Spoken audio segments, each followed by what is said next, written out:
Hello friends, welcome back ஸ்பெயினிஷான நண்பர்களே. இன்றைக்கி இந்த வீடியோவில் ஒரு முக்கியமான ஜோதிட தாள்களை தாங்க பார்க்க போகிறோம்.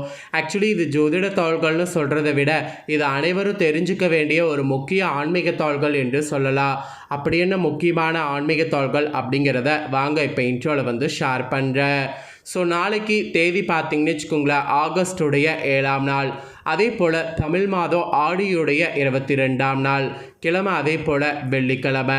ஸோ வெள்ளிக்கிழமை நாளை நாள் வருவது தான் சிறப்பான்னு கேட்டிங்கன்னா, அஃப்கோர்ஸ் நாளை நாள் வெள்ளிக்கிழமை தான் சிறப்பு.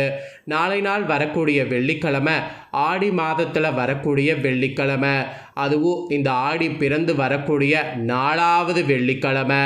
ஸோ ஆடி முடியறதுக்கு நேரம் வந்துருச்சு அப்படிங்கிறது ஆடியுடைய 4வது வெள்ளியில் எல்லாருமே தெரிஞ்சுக்க முடியும். ஆடியுடைய 4வது வெள்ளி நாளை நாள் தசமி திதியானது சேர்ந்து வருது.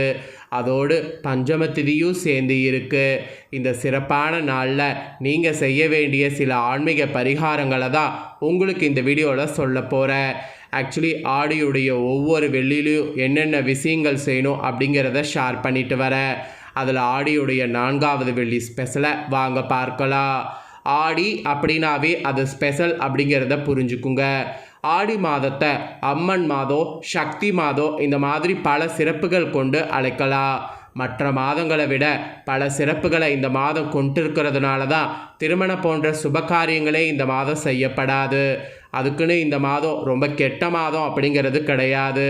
தெய்வீக வழிபாடு செய்கிறதுக்கு உகந்த மாதமாக திகழ்வது நம்ம அனைவரும் புரிஞ்சு தெரிஞ்சு அதுக்கேற்ப வழிபாடு செய்து பயன்பெறணுங்கிறதுனால தான் திருமணம் போன்ற சுபகாரியங்கள் செய்யப்படாமல் இருக்குது. இப்பேற்பட்ட ஆடி மாதத்தில் வரக்கூடிய 4வது வெள்ளிக்கிழமையை தயவு செய்து விட்டுறாதீங்க.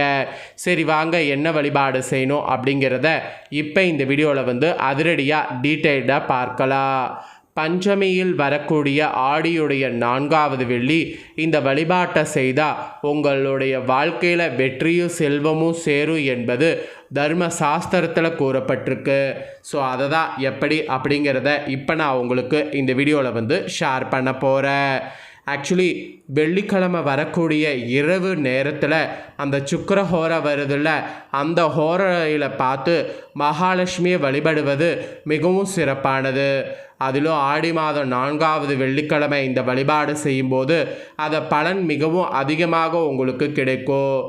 கரெக்டாக வெள்ளிக்கிழமை இரவு நேரம் வரக்கூடிய நேரத்தில் சுக்கிர ஹோரையில் மகாலட்சுமியின் சக்திகள் ஒடுங்கி உறங்க செல்லும் நேரமாகும். இந்த நேரத்தில் நாம் மனதார வேண்டி என்ன கேட்டாலும் அம்பாள் எதையுமே பொருட்படுத்தாமல் அருள்வாங்க என்பது நம்பிக்கை. அந்த அருள்வாங்க என்ற நம்பிக்கையுடைய அடிப்படையில் தான் இந்த நேரத்தில் வழிபாடு பார்த்து செய்யுங்க அப்படிங்கிறத இந்த நேரத்தில் உங்களுக்கு நான் சொல்ல வரேன். சரி, இப்போ என்ன செய்யணுங்கிறத தெளிவாக நோட் பண்ணிக்கோங்க. ஆடி மாத 4வது வெள்ளிக்கிழமை இந்த ஆண்டு தசமி பஞ்சமி திதியோடு சேர்ந்து வருகிறது. பொதுவாக கார்த்திகை மாதத்தில் தான் பஞ்சம திதி வெள்ளிக்கிழமையில் வரும். ஆனால் இந்த முறை ஆடி மாதத்தில் வந்திருக்கிறது ஒரு கூடுதல் சிறப்பானது.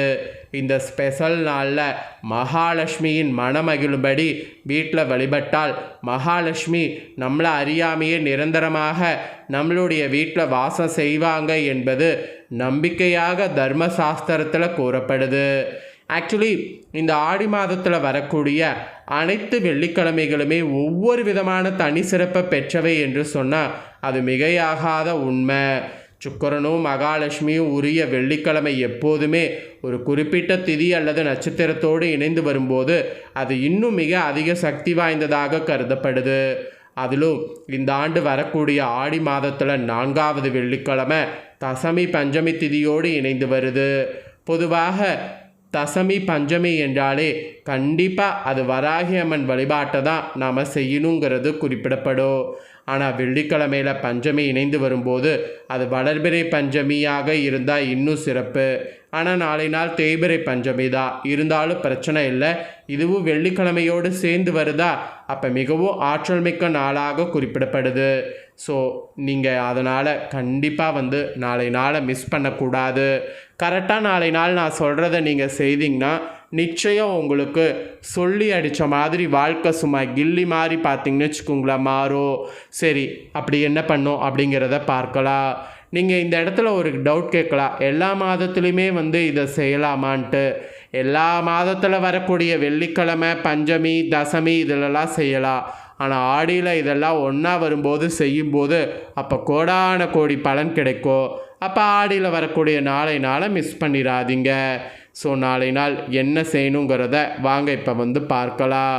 நான் சொன்னதை மட்டும் நீங்கள் செய்தீங்கன்னு வச்சுக்கோங்களேன், செல்வ நிலைங்கிறது உயரும். நம்ம எடுக்கக்கூடிய காரியங்கள் அனைத்தும் வெற்றியாக அமையும். கொடுத்த கடன் திரும்ப வரவில்லை, கட்டுப்படுத்த முடியாத கோபம் வருது அப்படிங்கிறது எல்லாமே வந்து மாறும். மனதில் அமைதி இல்லாமல் இருக்கிறது, செல்வ நிலை உயர்வதில் தடை இருக்குது, நோய், கடன் சுமை போன்ற கர்மாவிலிருந்து மீள முடியாமல் இருக்கிறவங்க, இந்த மாதிரி இருக்கிறவங்களுக்கு எந்த காரியத்தை செய்தாலும் அதில் தடை வருகிறதுங்கிறது இல்லாமல் எல்லாமே வந்து மாறும். ஸோ ஆடி மாதம் 4வது வெள்ளிக்கிழமையில் இப்போ இந்த குறிப்பிட்ட வழிபாட்டினை செய்தால் மகாலட்சுமி எப்போதும் உங்களோடு நிரந்தரமாக வாசம் செய்வாங்க. அதில் எந்த ஒரு டவுட்டும் வேண்டாம். சரி வாங்க என்ன செய்யணுங்கிறத பார்க்கலாம். ஆடியுடைய நாளைய 4வது வெள்ளிக்கிழமை சரியா மாலை 6 மணிக்கு மேலே மகாலட்சுமிக்கு மல்லிகை போன்ற வாசனை மலர்களை வந்து ஃபுல்லாக சூட்டி அந்த தாயாரை அலங்காரம் வந்து செய்துக்குங்க. ஃபோட்டோ சிலை எது இருந்தாலும் அப்புறம் குங்குமப்பூவை கொண்டு அந்த தாயாரை மனதார அர்ச்சனை செய்ய வேண்டும். நெய்வேத்தியமாக பால் பாயாசம், கற்கண்டு சாதம், இந்த மாதிரி வெள்ளை நிற உணவுகளை அந்த தாயாருக்கு படைத்து வழிபாடு செய்யணும். பிறகு சுக்கிரவோர நேரமான இரவு 8 மணி முதல் 9 மணிக்குள் மகாலட்சுமிக்கு முன் ஒரு பெரிய அகல்ல நெய் விளக்கேற்றி வைங்க. 4 பாதாம் பருப்புகளை எடுத்து ஒரு ஊசியில் கோர்த்து அந்த பாதாம் பருப்புகளை எரிகின்ற நெய் தீபத்தில் காட்டி சுட வேண்டும். சுடுகின்ற பாதாம் பருப்புகளுக்கு மேல் ஒரு ஸ்பூனை காட்டி பாதாம் சுடும்போது வெளிவரக்கூடிய கரியை சேகரித்து கொள்ள வேண்டும். ஸோ மகாலட்சுமிக்கு அர்ச்சனை செய்த குங்குமப்பூவை நன்கு பொடியாக பொடித்து கொள்ள வேண்டும். சிறு துண்டு பச்சை கற்பூரத்தையும் நன்கு மாவாக பொடித்து கொள்ள வேண்டும். இந்த பொடியோடு ஏற்கனவே சேகரித்த கறி மற்றும் குங்குமப்பூ பொடி ஆகியவற்றை கலக்க வேண்டும். இவற்றோடு சிறிதளவு புணுகு மற்றும் சுத்தமான பசுனை ஆகியவற்றை நன்கு கலந்து ஒரு வெள்ளி குங்குமச்சிமில்ல சேகரித்து வைத்து கொள்ள வேண்டும். மை போன்ற இந்த பொருளுக்கு ஸ்ரீ அன்சானம் என்று பெயர். இது மகாலட்சுமி வசியத்தை தரக்கூடியது. நாளை நாள் நீங்கள் மகாலட்சுமிக்கு விருப்பமான 5 பொருட்களை கொண்டு இதை தயாரிக்க போகிறீங்க. மை போன்ற இந்த அஞ்ஞானத்தை தினமோ அல்லது வெள்ளி மற்றும் செவ்வாய்க்கிழமைகளில் யார் வேண்டுமானாலும் வீட்டில் வைத்து கொள்ளலாம். இந்த அஞ்ஞானத்தை நெற்றியில் வைக்கும்போது ஓம் ஸ்ரீம் நமம் என 3 முறை சொல்லி வைக்க வேண்டும். முக்கியமாக வேலையாக வெளியில் செல்லும்போது கொடுத்த கடனை திரும்ப கேட்கும்போது இதை நெற்றியில் வைத்து கொண்டு செல்லுங்க. இந்த அஞ்ஞானத்தை நெற்றியில் வைத்து கொள்ளும்போது உடலும் மனதும் குளிர்ச்சியாக இருப்பதை உணர முடியும். மன அமைதியோடு இருக்கும். நகைகள் அடமானத்தில் உள்ளது, செல்வ நிலை உயர வேண்டும், எடுக்கக்கூடிய காரியங்கள் அனைத்திலும் வெற்றி கிடைக்க வேண்டும் என்ற உங்களுடைய எல்லா கனவுகளுமே நினைவாக்கும். இது ஒரு சக்தி வாய்ந்த பரிகாரம். அதனால் இந்த பரிகாரத்தை நம்பிக்கையோடு வந்து செய்யுங்க, நல்லது நடக்கும். இதை உங்கள் ஃப்ரெண்ட்ஸ் ஃபேமிலிக்கும் ஷேர் பண்ணுங்கள், அவங்களும் பார்த்து பயன்பெறட்டும். இதே போல் புதிய தகவல்களை தெரிந்து கொள்ள சேனலை சப்ஸ்கிரைப் பண்ணுங்கள், கூட பெல் பண்ண ப்ரெஸ் பண்ணுங்கள். வேறொரு வீடியோவில் வந்து உங்களை சந்திக்கிறேன். நன்றி, வணக்கம்.